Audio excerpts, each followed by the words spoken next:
Hello students, now we have to start the chapter that is lifeline of national economy. ठीक है, इसमें हम पढ़ रहे हैं अबाउट द ट्रांसपोर्टेशन कि थ्रू द ट्रांसपोर्टेशन किस तरह से नेशन की इकोनॉमी को इंक्रीज किया जाता है ना। तो there are 3 types of transportation, land, air and water. तो हम कवर कर रहे हैं लैंड ट्रांसपोर्टेशन। इसमें already we have covered roadways, है ना। तो आज हम देखेंगे अबाउट द रेलवेज, है ना। रोडवेज जो है डोर टू डोर तो पहुंचाता है, बट लॉन्ग डिस्टेंस के लिए हम किसको यूज करते हैं? That we are using railways long distance में। ठीक है, ये चीप भी है, कंफर्टेबल भी है comparative to the roadways. Roadways में ट्रेवल करना कंपैरेटिव कॉस्टली होता है और साथ में इतना ज़्यादा हम कह सकते हैं कंफर्टेबल नहीं है ना। ट्रेन में ट्रेवल करना इज मोर कंफर्टेबल। ठीक है, तो रेलवेज के बारे में हम पढ़ेंगे। रेलवे को बनाने के लिए पहले इससे रिलेटेड कंस्ट्रक्शन कंप्लीट करना पड़ता है ना। प्रॉपर रेलवे लाइंस बनानी पड़ेंगी, फिर रेलवेज की बोगीज हैं, इंजन हैं, पूरी प्रिपरेशन करके ही रेलवेज का काम शुरू किया जा सकता है। रोडवेज में तो आप पैदल पैदल भी ट्रेवल कर सकते हो, डोर टू डोर ट्रेवल करना है तो, है ना। अपने घर से दोस्त के घर जाना है तो पैदल पैदल चले जाओ, ये दिक्कत है। लेकिन रेलवेज में ट्रेन चाहिए, है ना। पूरा कंस्ट्रक्शन होगा, उसके बाद ही रेलवेज मूव करेगी। रेलवेज में बल्कि सामान in a large quantity can be travel. Freight train होती है ना, गुड्स ट्रेन, सामान रख करके ही उनको मूव किया जाता है। केवल सामान के लिए ही ट्रेन होती है ना। एक स्टेट से दूसरे स्टेट, एक सिटी से दूसरे स्टेट सामान को ट्रांसपोर्ट करने के लिए भी ट्रेन ट्रेवल करती हैं।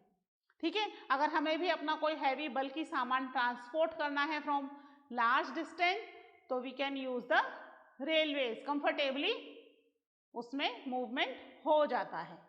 ठीक है, तो रेलवेज के बारे में हम पढ़ते हैं। ठीक है, लिख लीजिए इसके बारे में कुछ पॉइंट्स। फर्स्ट पॉइंट लिखिए, railway are the principal mode of transportation for freight and passenger. Freight means goods के लिए, है ना। Freight and passengers in India. ठीक है, प्रिंसिपल मोड है, एक इंपॉर्टेंट मोड है जिसमें फ्राइट सामान तो जा ही रहा है, पैसेंजर्स भी ट्रेवल कर रहे हैं। ठीक है, कई सारी पैसेंजर ट्रेन चलती हैं। पैसेंजर ट्रेन मतलब जो ह्यूमन बीइंग को एक जगह से दूसरी जगह मूव करवा रही हैं, दैट इज पैसेंजर ट्रेन, है ना। नेक्स्ट पॉइंट लिखिए इसमें, railway also make it possible to conduct multifarious activity. Multifarious मतलब कई सारी एक्टिविटीज, है ना। Multifarious activities like business, sightseeing, pilgrimage, along with transportation of goods over long distance। ठीक है, घूमने फिरने के लिए तो हो ही रहा है, बिजनेस के पर्पजेस के लिए हो रहा है, पिलग्रिमेज तीर्थ यात्रा के लिए हो रहा है, and for the goods long distance पे if you want to transport the goods you can use the help of railways, है ना। रोडवेज की थ्रू लॉन्ग डिस्टेंस पे गुड्स को ट्रांसपोर्ट करना थोड़ा डिफिकल्ट भी होता है प्लस रिस्की भी होता है। ठीक है, तो इंडिया के अंदर जो रेलवेज है it was started by the Britishers. Britishers ने इसको क्यों स्टार्ट किया? Because they were doing the trade in India, और ट्रेड करने में रोडवेज से उन्हें प्रॉब्लम्स हो रही थी। दे कैन नॉट ट्रांसपोर्ट अ बल्कि और the large quantity goods at a time, so they start construction in India of the railways. ठीक है, उन्होंने रेलवे लाइंस बिछाना, बेसिकली उन्होंने रेलवे लाइंस वहां पर बिछाई जहां से वो ज्यादा ट्रेड करते थे। पोर्ट्स के आसपास के एरियाज में ज्यादा कंस्ट्रक्शन किया, ठीक है, या फिर जहां पर एग्रीकल्चर हो रहा है उन स्टेट से पोर्ट के स्टेट तक, जिससे कि वो इजीली अपना सामान पोर्ट एरिया तक ट्रांसपोर्ट कर सकें और पोर्ट के थ्रू वाटरवेज शिप में वो सारा लोड करके उन्हें ट्रेवल करवा दिया जाता था टू द अनदर कंट्री, जहां पर भी उन्हें ये ट्रेड करना है। ठीक है, तो इंडिया में जो कंस्ट्रक्शन हुआ है रेलवे का उसको लगभग 150 ईयर्स हो चुके हैं। शुरू हुआ था कंस्ट्रक्शन, उसको 150 से ज़्यादा टाइम हो चुका है। And it is very important industry to bind the economy of India. इसके लिए इसमें कई सारे रेलवे नेटवर्क जो हैं, स्टेशन तो हैं ही, इसके अलावा इसके लोकोमोटिव्स, व्हीकल, कोचेस, वैगन्स, ये भी कंस्ट्रक्ट किए जा रहे हैं इन द डिफरेंट एरियाज, जो कि प्रॉपर सर्विसेज प्रोवाइड कर सकें टू द पैसेंजर, है ना, और traders for the business purposes, those who want to travel their goods, उनको भी बेनिफिट प्रोवाइड किया जा सके। ठीक है, इसमें लिखिए next point, the distribution pattern of railway has been influenced by physiographic, economic and administrative factors। ठीक है, यानी टराइन कैसा है ना, ऊबड़ खाबड़ है, हिली रीजन है, डेजर्ट है, ऐसे टराइन के अंदर रेलवे का कंस्ट्रक्शन कर पाना बहुत ही डिफिकल्ट होता है। इम्पॉसिबल तो नहीं है, बट इट इज डिफिकल्ट। ठीक है, तो वहां रेलवे का कंस्ट्रक्शन कम किया जाता है। अगर टराइन एकदम फ्लैट है, जैसे अपना नदर्न इंडिया का टराइन फ्लैट टराइन है, तो वहां पर कंस्ट्रक्शन इजीली किया जा सकता है रेलवेज का। ठीक है, तो इसमें बहुत बड़ा इंपॉर्टेंट रोल प्ले करता है फिजियोग्राफिक डिवीजन का, प्लस इकोनॉमी, है ना, वहां पे ज्यादा बिजनेस हो भी रहा है या नहीं हो पा रहा है। If any place is the administrative capital और the capital city of the state, तो वहां पर क्या होगा, if it is difficult to construction करवाना होगा रेलवेज का, ज्यादा से ज्यादा लोगों को वहां तक मूवमेंट करवाने के लिए। ठीक है, तो डिपेंड करता है वहां की economy, administration and the physiographic division पर कि कितना रेलवे का कंस्ट्रक्शन वहां होगा। ठीक है, नेक्स्ट इसमें लिखिए, the northern plains with their vast लेबल land, high population density and rich agricultural resources provided the most favorable condition for the growth of railways, है ना, फ्लैट लैंड है, पॉपुलेशन डेंसिटी बहुत ज्यादा है, यानी बहुत ज्यादा पॉपुलेशन मूव करती है एक जगह से दूसरी जगह, पॉपुलेशन ज्यादा होगी तो मूवमेंट भी ज्यादा होगा, है ना, बहुत ज्यादा पॉपुलेशन मूवमेंट कर रही है। फिर वहां पर agriculture is also very good, तो एग्रीकल्चर प्रोडक्ट को भी ट्रांसपोर्ट करने के लिए they need the railway facility. ठीक है, तो वहां पर काफी अच्छी रेलवे की कंस्ट्रक्शन किया गया है। ठीक है, इसके अलावा in the hilly region of the peninsular region, next point लिखिए, in the hilly terrain of the peninsular region, Himalayan mountains, sandy plains of the western Rajasthan,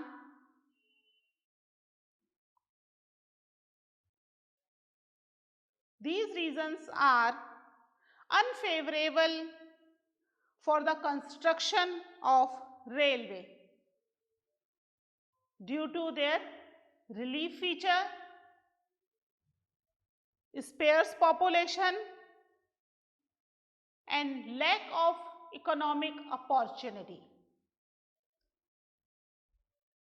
ठीक है, जिस वजह से नदर्न प्लेन में काफी अच्छा कंस्ट्रक्शन हुआ, उस वजह से ही इन एरियाज में कंस्ट्रक्शन काफी कम हुआ है। सबसे इंपॉर्टेंट तो है वहां का रिलीफ फीचर, वो रिलीफ फीचर बिल्कुल भी अच्छा नहीं है, हिमालय है या फिर वेस्टर्न राजस्थान है या फिर प्लेट्यू रीजन है, वेस्टर्न प्लेट्यू रीजन।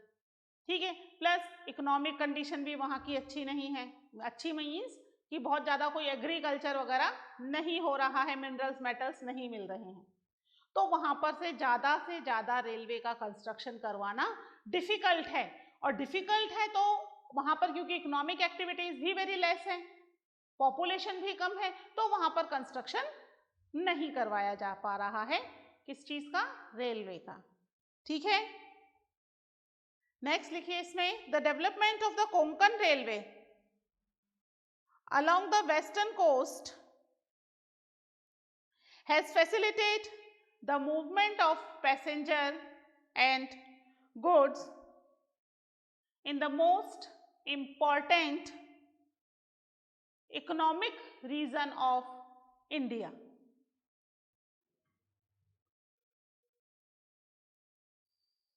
ठीक है, कोंकण रेलवे जो है वो काफी लंबा एरिया कवर तो कर ही रही है, साथ में it is very important economic region also in the India. ठीक है, कई सारी प्रॉब्लम्स भी आती है, लैंड स्लाइड या दूसरी तरह की प्रॉब्लम, उसके बाद भी because it area is very important because of the economic condition, तो वहां पर रेलवे का कंस्ट्रक्शन है।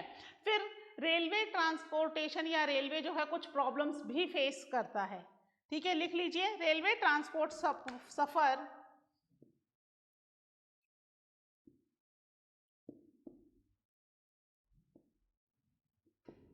Railway transport suffer from certain problems, कुछ प्रॉब्लम्स भी फेस कर रहा है। ठीक है, ये प्रॉब्लम्स क्या हैं?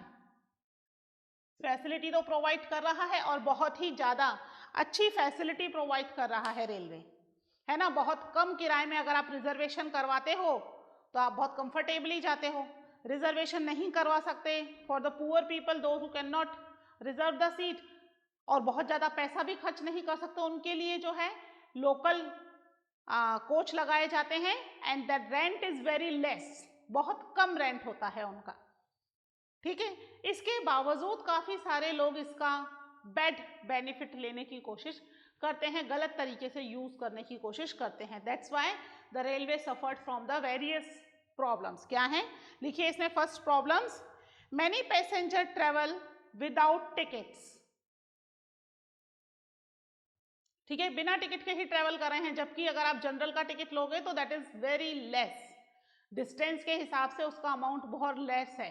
ठीक है, अगर छोटा डिस्टेंस है तो बहुत ही कम amount you have to pay, उसके बावजूद many people they are not paying that much amount also, है ना। तो many passenger travel without ticket. Next लिखिए इसमें, second point, theft and damaging of railway property has not yet stopped completely. Theft and damage, ठीक है, continue railway property में से चोरियां होती रहती हैं। पहले तो वो लोहे की सीट थी, उसको लोग निकाल ले जाते थे, है ना, उनके जो नल हैं रेलवे के वो निकाल ले जाते थे, बहुत सारी चीजें रेलवे की चोरी हो जाती थी। अब वो धीरे धीरे थोड़ा रिड्यूस हुआ है, कम हुआ है, but it's not yet stopped, खत्म नहीं हुआ है। रेलवे की प्रॉपर्टी को डैमेज करने का मतलब क्या है? वो जो रेलवे की प्रॉपर्टी है वो हमारे पैसों से ही बनी हुई है। मतलब आर पेरेंट्स पे द इनकम टैक्स, है ना, जो पेरेंट्स इनकम टैक्स पे कर रहे हैं आप लोगों के, उनके पैसों से ही तो बन रही है। तो that is the damage for the us also, और उसको डैमेज करने वाला कौन है? अस ओनली, हम ही लोग में से ही कोई है जो डैमेज कराया, तो दैट इज वेरी बैड, जिसकी वजह से भी रेलवे को काफी प्रॉब्लम्स फेस करनी पड़ती हैं। ठीक है, नेक्स्ट इसमें लिखिए third point, people stop the trains, pull the chain unnecessarily and this causes heavy damage to the railway। ठीक है, चेन पुलिंग के आपने सुने हैं ना मामले, अपने घर के आसपास जहां पर ट्रेन नहीं रुकती है, उस विलेज में से अगर ट्रेन पास हो रही है तो क्या कर देते हैं? चेन पुल कर देते हैं। चेन पुल करने से उनके लिए तो ट्रेन रोकना खाली एक काम हुआ, रेलवे को कितना नुकसान होता है उससे। चेन पुल होने से ट्रेन रुकी है, आगे की सारी ट्रेन उस एक ट्रेन के रुकने की वजह से टाइम में चेंजेस हो जाएगा, क्योंकि ट्रैक पर चलने वाली ट्रेन के टाइम फिक्स हैं। जब एक तरफ से ट्रैक क्लियर होगा तभी दूसरी ट्रेन उस ट्रैक पर चलेगी, है ना। तो इसकी वजह से रेलवे को बहुत ही ज्यादा नुकसान फेस करना पड़ता है। लोगों के लिए तो ये एक क्या हो गया भाई, अपना कन्वीनियंट, उन्होंने अपने कन्वीनियंस के हिसाब से चेन पुल कर दी। बहुत सारा टाइम खराब हुआ रेलवे का, पता करने में किसने की, क्यों की। ठीक है, अगर पकड़ में आ गए ठीक है, नहीं पकड़ में आए तो आप क्या करोगे। सेकेंडली, बाद में आने वाली कई सारी ट्रेन जो हैं सबके टाइम्स गड़बड़ हो गए एक ट्रेन की वजह से, है ना। तो ये जो है इसकी वजह से काफी ज्यादा हैवी डैमेज रेलवे को फेस करना पड़ता है। दैट इज नॉट गुड, है ना। किसी भी तरीके से ये अच्छा नहीं है for our country, for the development of our country, है ना। रेलवे क्या कर रहा है, it's play an important role to develop the economy of the country. और ये कुछ प्रॉब्लम्स हैं जिनकी वजह से क्या हो जाता है, ये जो डेवलपमेंट है थोड़ा पीछे होने लग जाता है। ठीक है, so we have to cooperate with the railways so it can be developed properly. ठीक है, this is all about the railways. इसके बाद नेक्स्ट जो हमारा लैंड ट्रांसपोर्टेशन है वो कौन सा है, दैट इज पाइपलाइन।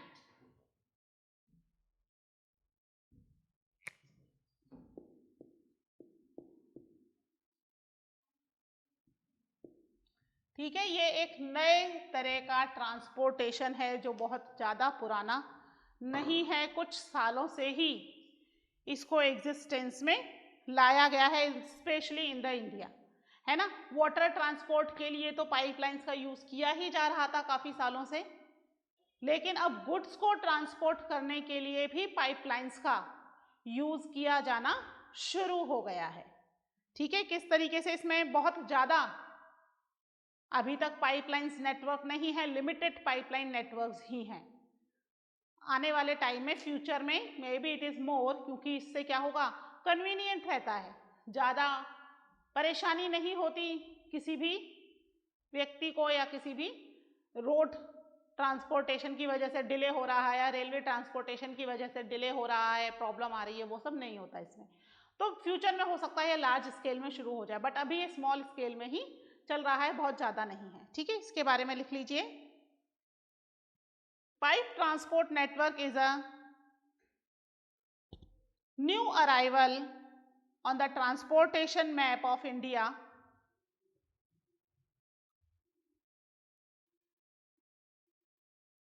ठीक है, these are used for transporting crude oil, petroleum products and natural gases from oil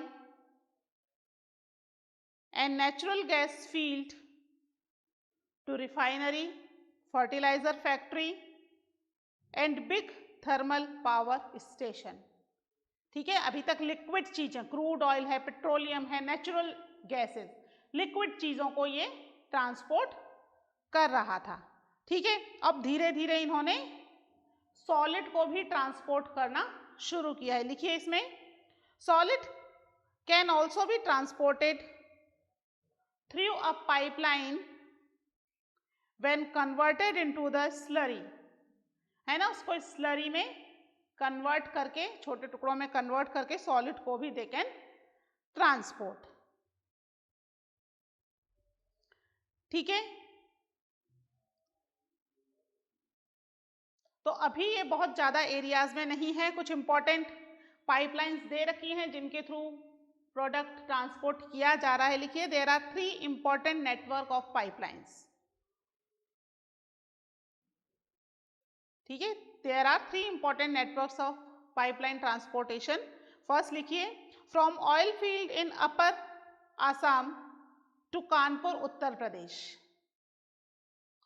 ठीक है, कहाँ कहाँ होके जा रहा है, बाया गुवाहाटी, बरौनी एंड इलाहाबाद। ठीक है, इन एरियाज में होकर जा रहा है, यानी इन एरियाज में भी जो इंडस्ट्रीज या फैक्ट्रीज हैं, they are also benefit with this pipeline.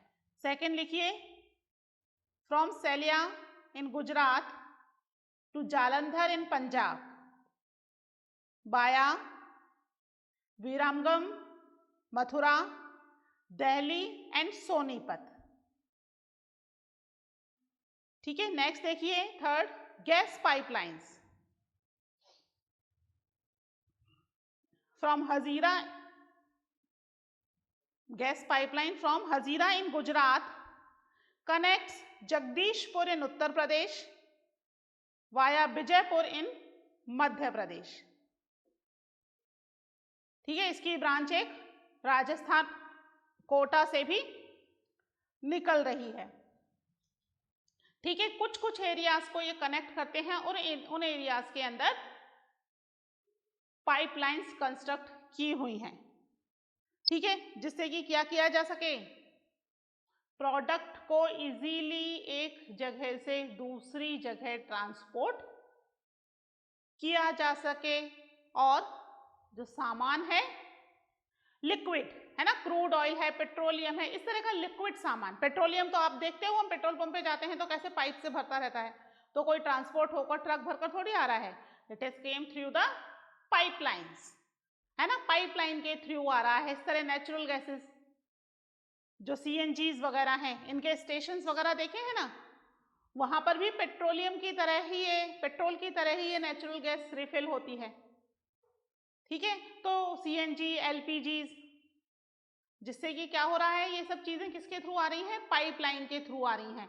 Ancient time में पाइपलाइन के थ्रू वाटर एक जगह से दूसरी जगह ट्रांसपोर्ट हो रहा था, पुराने समय से ही हो रहा है, ये काफी पुराने समय से, पास्ट में। अब जो है दूसरे नेचुरल रिसोर्सेज भी ट्रांसपोर्ट होने शुरू हो गए हैं। लिक्विड तो अब ट्रांसपोर्ट हो ही रहा है काफी तेजी से, but now the solid items, उनको भी ट्रांसपोर्ट करने की तैयारी चल रही है। And there are few pipelines which connect a major area, बहुत बड़े एरिया को कनेक्ट करते हुए पाइपलाइंस के थ्रू प्रोडक्ट एक जगह से दूसरी जगह ट्रांसपोर्ट कर रहे हैं। ठीक है, this is all about the pipelines. ठीक है, तो हमने इसमें रेलवेज और पाइपलाइंस दो मेजर ट्रांसपोर्टेशन कंप्लीट कर लिए हैं, मींस लैंड ट्रांसपोर्टेशन हमारा कंप्लीट हो गया है। Now we have to start the water transportation, या कह सकते हैं waterways, but that we will start in the next lecture. Okay, till then take care, bye.